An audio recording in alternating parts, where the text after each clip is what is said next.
Very, very amazing, I think, for D.C., but even for the country, because it's, to me, a very big deal.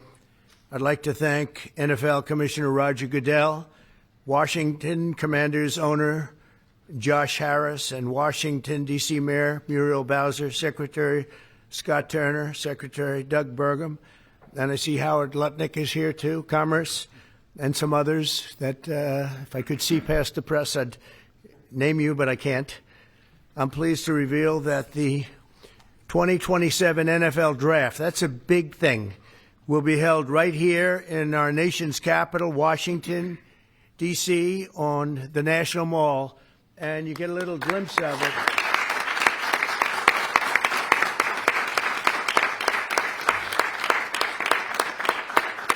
I was just saying to Roger, I don't think there's ever been anything like that. That's a good idea. In fact, maybe we could use it for other things also. I have an idea. It's going to be beautiful. It's going to be something that nobody else will ever be able to duplicate that, I don't suspect. It's very exciting. Every year, hundreds of young football players have their dreams come true as the NFL teams across the land, and you just saw that last week, select the best young players in America to join their ranks. Hundreds of thousands of football fans will travel all across our country to cheer them on in person. We expect, would you say, more than 100,000 people, I think. What is the capacity would you think it can hold? Because the mall can actually hold up to 1 million people if you go all the way back. What do you think? Over 3 days, we'll be over 1 million. Oh, yeah, you're going to have boosting local businesses and bringing jobs and tourism to the heart of our capital. The draft is a celebration of one of our country's most cherished cultural institutions and the annual highlights for football fans everywhere. Everyone in the world is going to be watching. We look forward to welcoming people from across the nation, from all over the world. Last month, the Washington Commanders and the D.C. government also announced a major deal to build a brand new 65,000-seat football arena at the site of the RFK Stadium in eastern Capitol Hill, and I don't think there's a better site anywhere in the world than that site. Incredibly exciting. You know, he's a friend of mine. He's a very successful guy. There's a reason for it. It's amazing. It sat there for years, and people were talking about stadiums in 25 different sites. I said, they're not talking about the best site. That's the best site there is.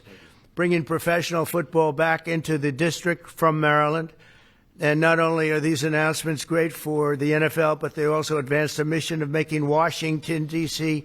safe and clean and beautiful. And we're working very closely with the mayor, as you know, and we've made a lot of improvements in the last few months, and it's getting to look really strong. Crime is way down, and there's a good relationship we have going with Muriel. So I want to thank you very much. And would you like to say a few words? Thank you, Mr. President. The mayor, please.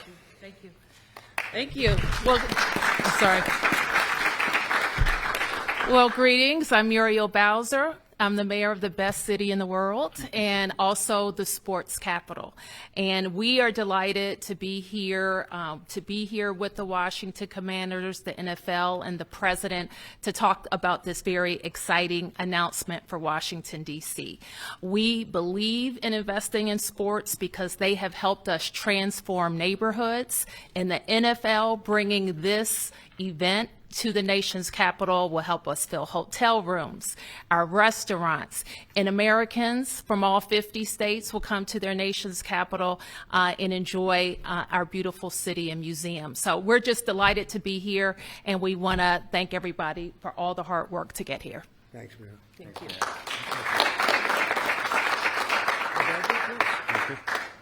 Well, Mr. President, thank you. We're honored to be here in the Oval Office, and to have you announce the 2027 NFL Draft is a special treat. So thank you for your support. Also, thank you for your support in the Commanders' new stadium. We agree it's going to be a great site. We think it's going to be great for our fans here, and it's great to come back home.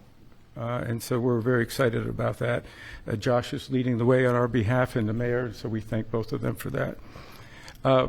We also want to thank you because in the first term you helped us get a Canadian trade deal, which we want to make sure we note again and make Canada sure you know. does not like me too much. They gave a great American company a lot of money that you deserved, frankly. So. Thank you.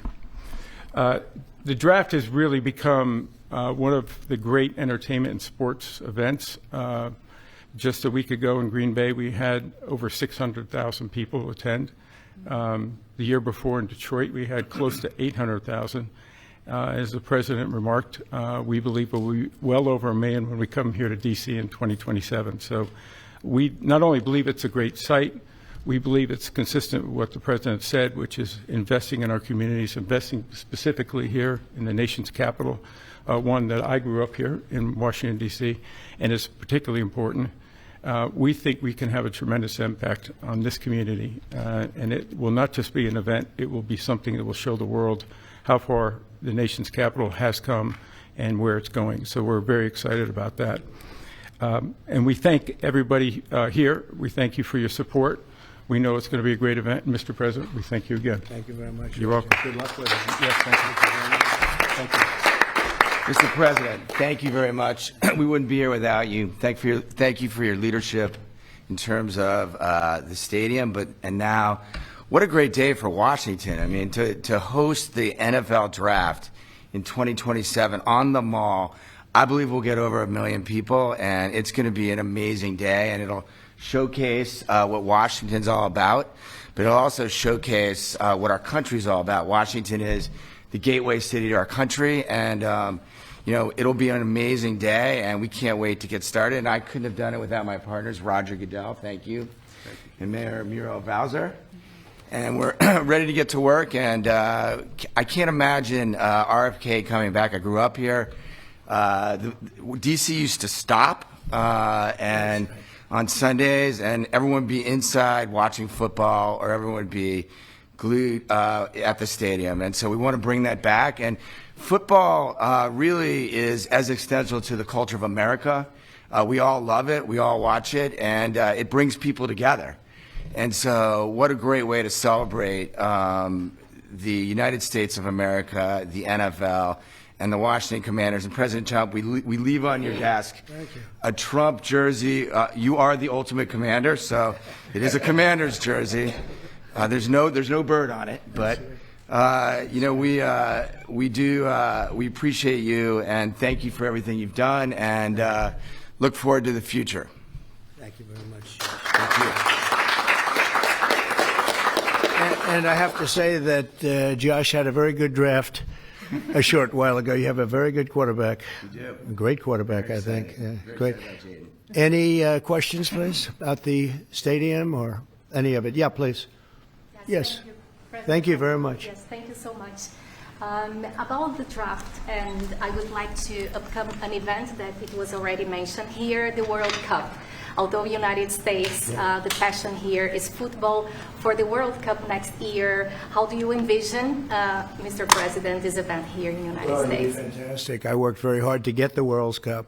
It was, in fact, I think I have the trophy right here, right behind you. Don't have a picture taken with Roger and that trophy, by the way. But no, they brought it in.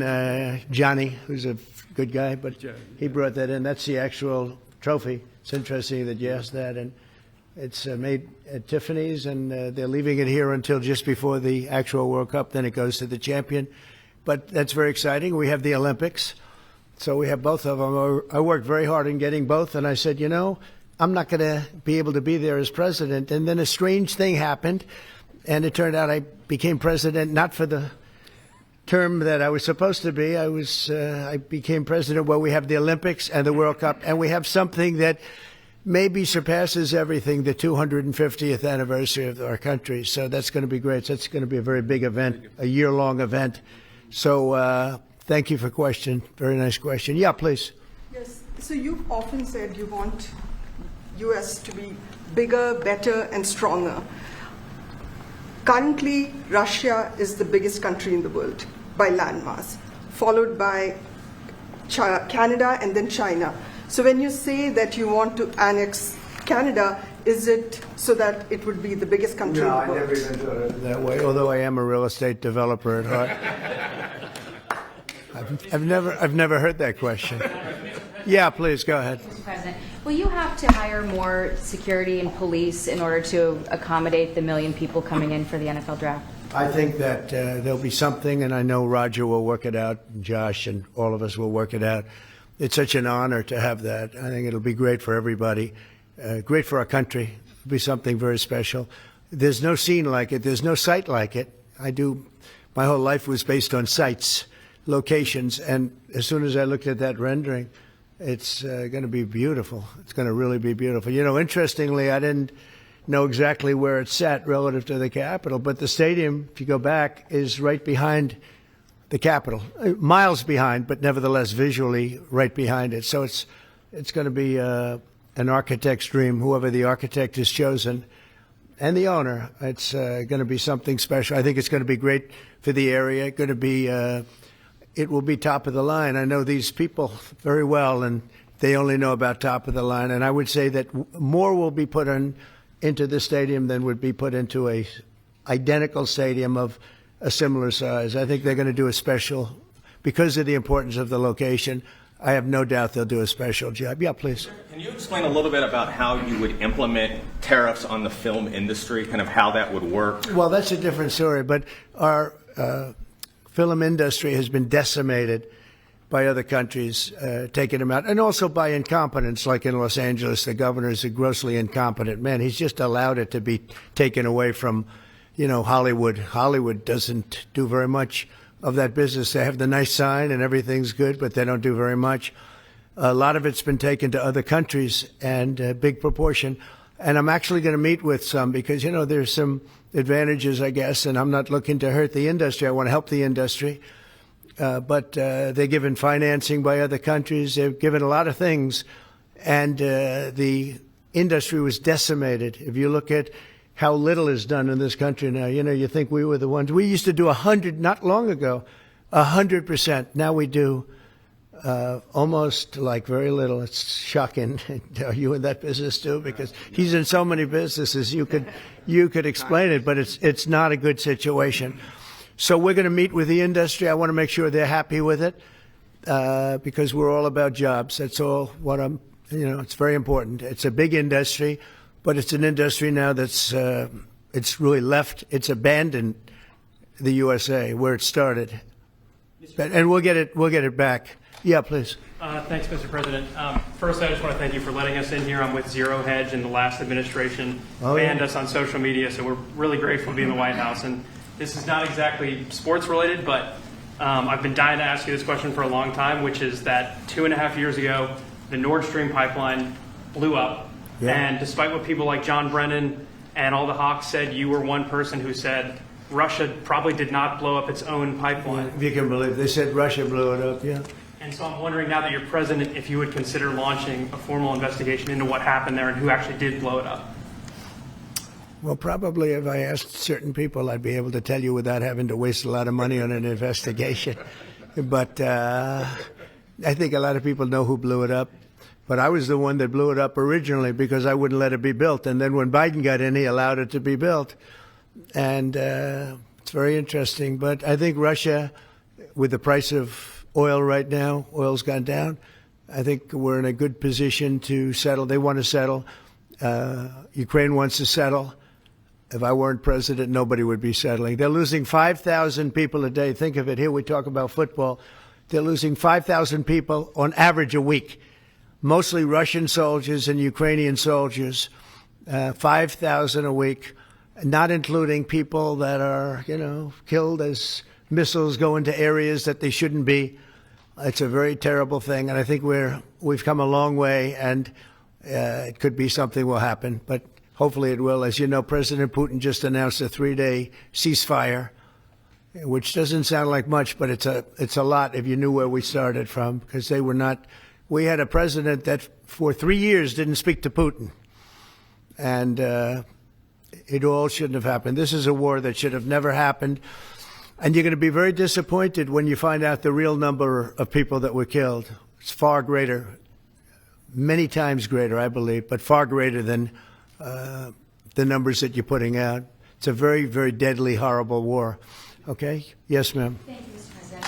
Some Catholics were not so happy about the image of you looking like the Pope. Oh, I see. You mean they can't take a joke? You don't mean the Catholics. You mean the fake news media.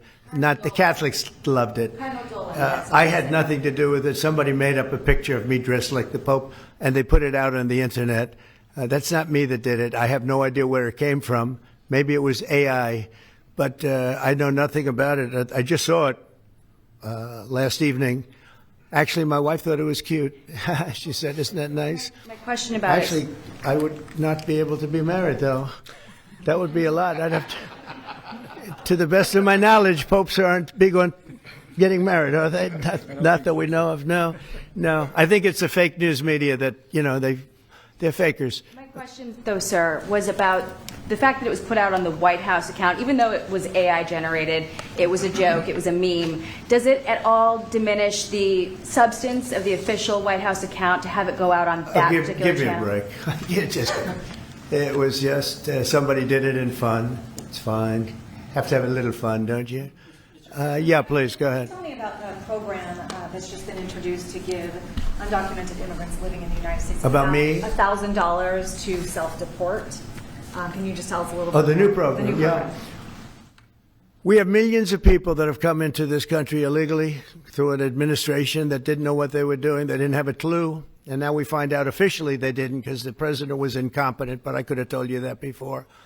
And they've allowed millions and millions of people to pour in. Murderers, drug dealers, the biggest drug dealers in the world, actually, terrorists come in, emptied prisons from many countries, not just South America, all over the world. They emptied their prisons into our beautiful USA.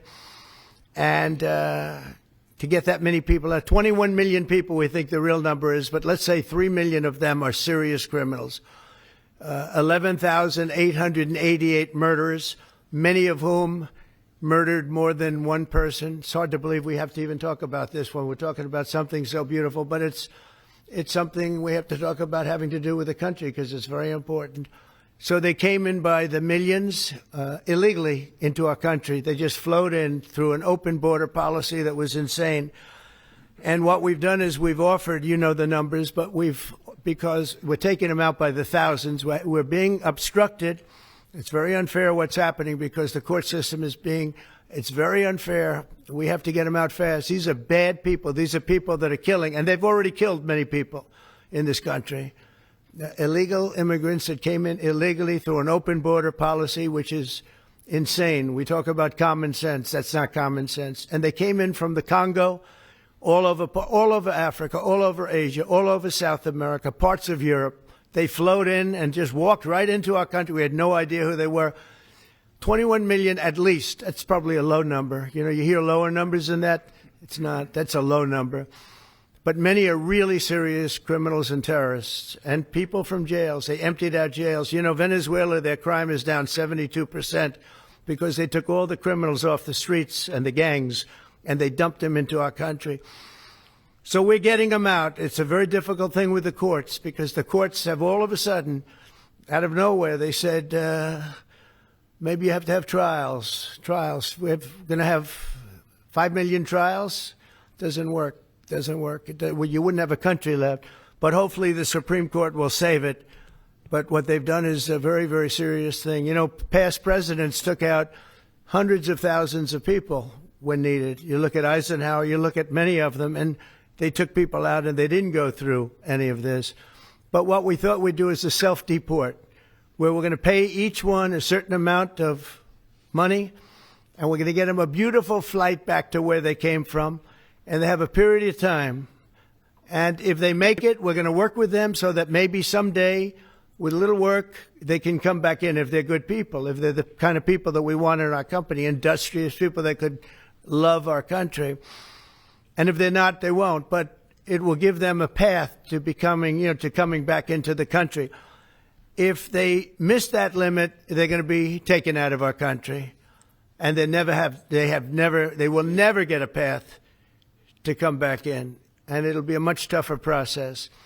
And it's called self-deportation. And by doing that, you're talking about so many millions of people. By doing that, we've taken out thousands of terrorists, drug lords.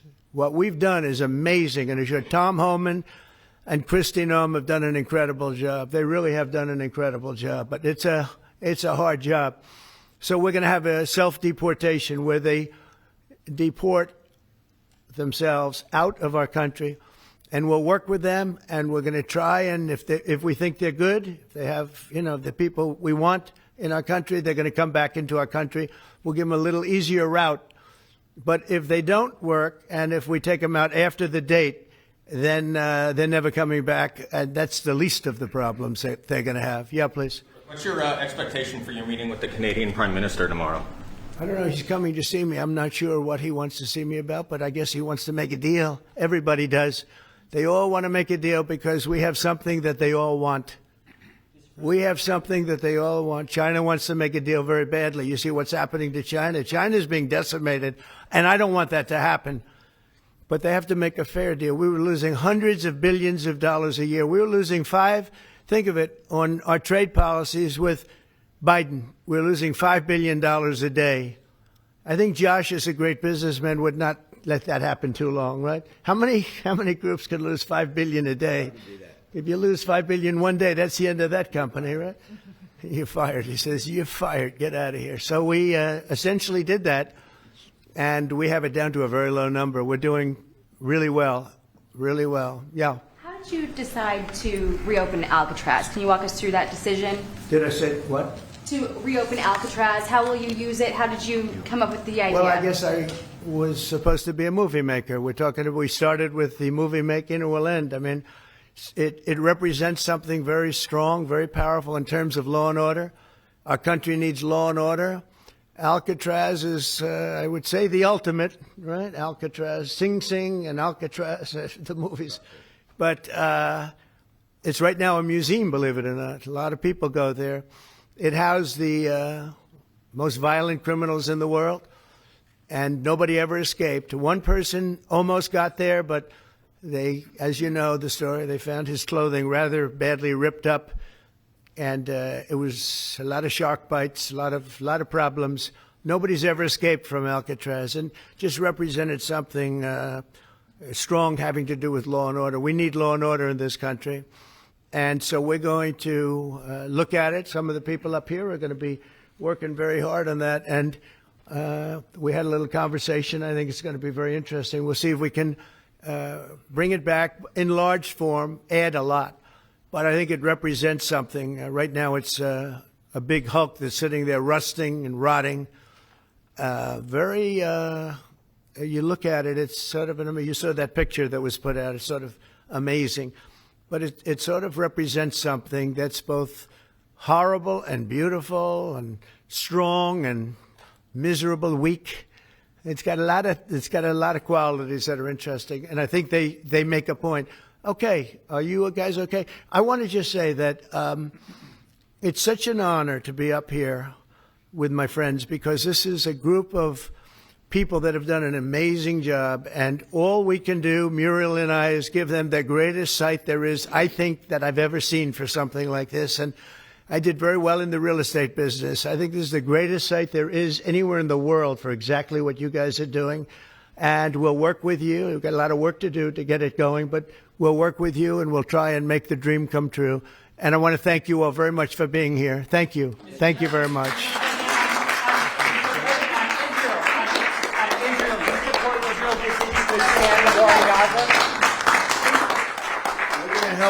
We're going to help the people of Gaza get some food. People are starving, and we're going to help them get some food. A lot of people are making it very, very bad. If you look, Hamas is making it impossible because they're taking everything that's brought in. But we're going to help the people of Gaza because they're being treated very badly by Hamas. Thank you very much. Thank you, everyone.